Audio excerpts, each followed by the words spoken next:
Hey, what's up? So I got three of my best recording tips for you today, and this is whether you're doing home recording or if you're recording in a studio.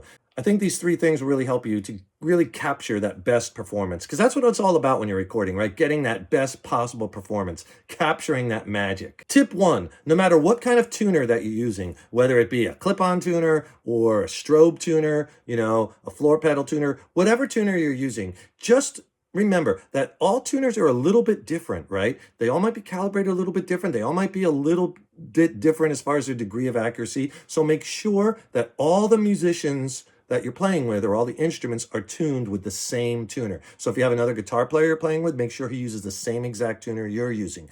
Bass player, have him use the same tuner.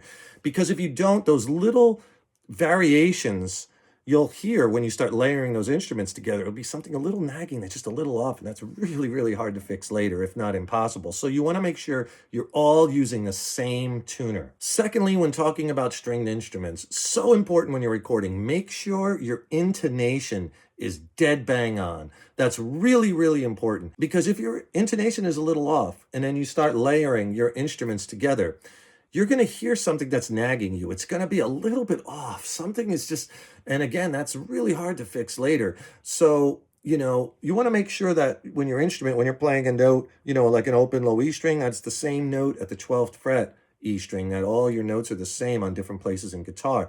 It's an easy adjustment, but it's very, very important, especially in the studio, when you're combining all these instruments and layers and textures and whatnot. If your intonation's off, you're going to hear it. So make sure your guitar is set up properly and that intonation is dead bang on. The third tip is if you're using a guitar speaker cabinet, make sure you isolate that cabinet, get it up off the floor. That's really important, because if you leave your cabinet, whether it be guitar cabinet or bass cabinet, on the floor, it could cause the floor to vibrate with the cabinet when you're really pumping through it, and that could cause a little bit of artificial low end.